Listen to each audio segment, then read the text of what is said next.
जय माता दी दोस्तों, आपका हमारे YouTube चैनल अपना धर्म त्योहार में स्वागत है। आज हम आपको लालच का परिणाम ये कहानी सुनाने जा रहे हैं। अगर ये कहानी आपको पसंद आए तो लाइक करें, शेयर करें, कमेंट करें। साथ ही मेरे चैनल को सब्सक्राइब करना ना भूलें और बेल आइकन को क्लिक करें, जिससे कि हमारी वीडियो की नोटिफिकेशन आपको मिलती रहे।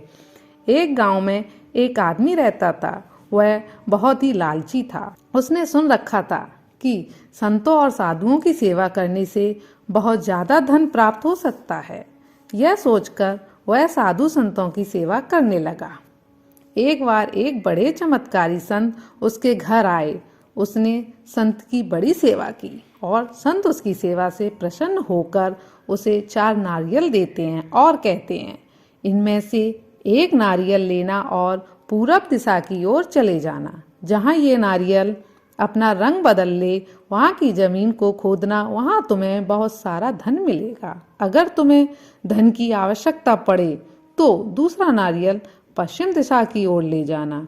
जहाँ ये नारियल अपना रंग बदले, वहाँ की जमीन खोदना और तुम्हें मन चाहा धन मिल जाएगा।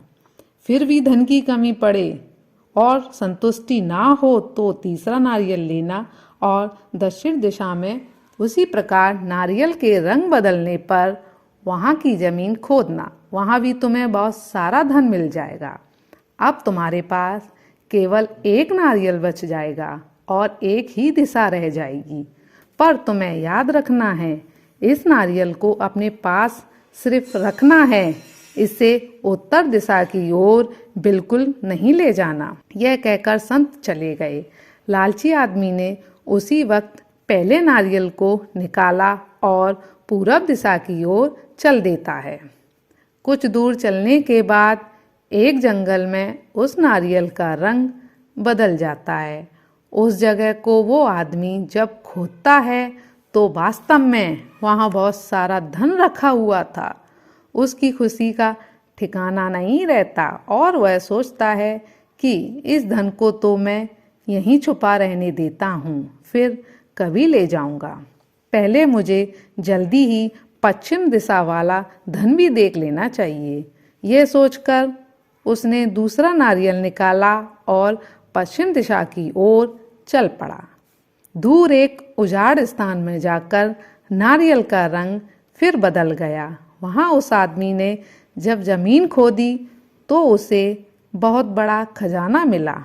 उसने उस धन को भी वहीं छोड़ दिया और दक्षिण दिशा की ओर चल दिया। जल्दी से जल्दी ज़्यादा से ज़्यादा धन प्राप्त करने का लालच आ गया।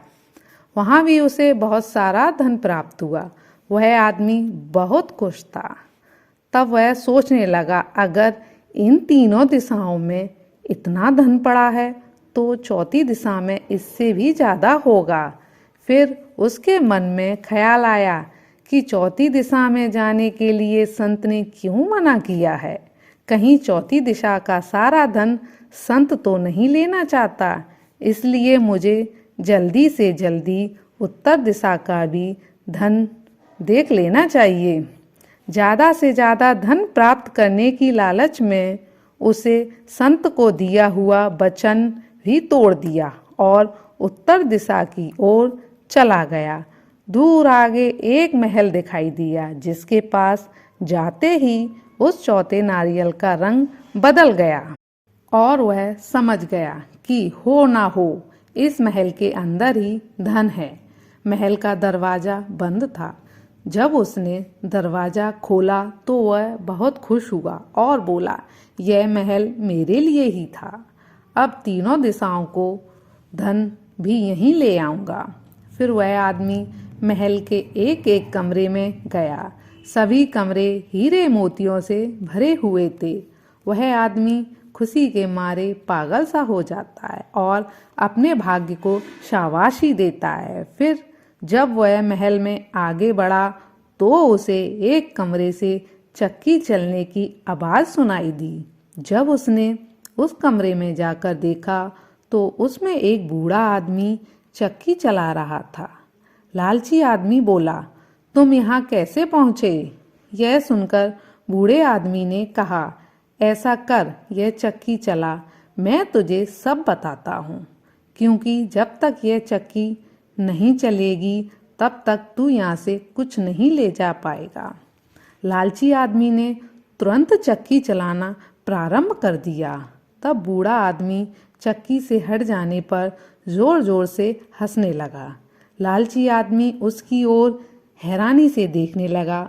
वह चक्की चलाना बंद करने ही वाला था कि बूढ़ा आदमी बोला, खबरदार, चक्की चलाना बंद मत करना। फिर बूढ़े आदमी ने कहा, यह महल तेरा है, परंतु यह उतनी देर तक खड़ा रहेगा जितनी देर तक तू चक्की चलाता रहेगा। अगर चक्की चलाना बंद हो गया तो महल गिर जाएगा और तू इसके अंदर दबकर मर जाएगा। वह बूढ़ा आदमी बोला, मैंने भी तेरी ही तरह लालच करके उस संत की बात नहीं मानी थी और मेरी सारी जवानी चक्की चलाते हुई बीत गई।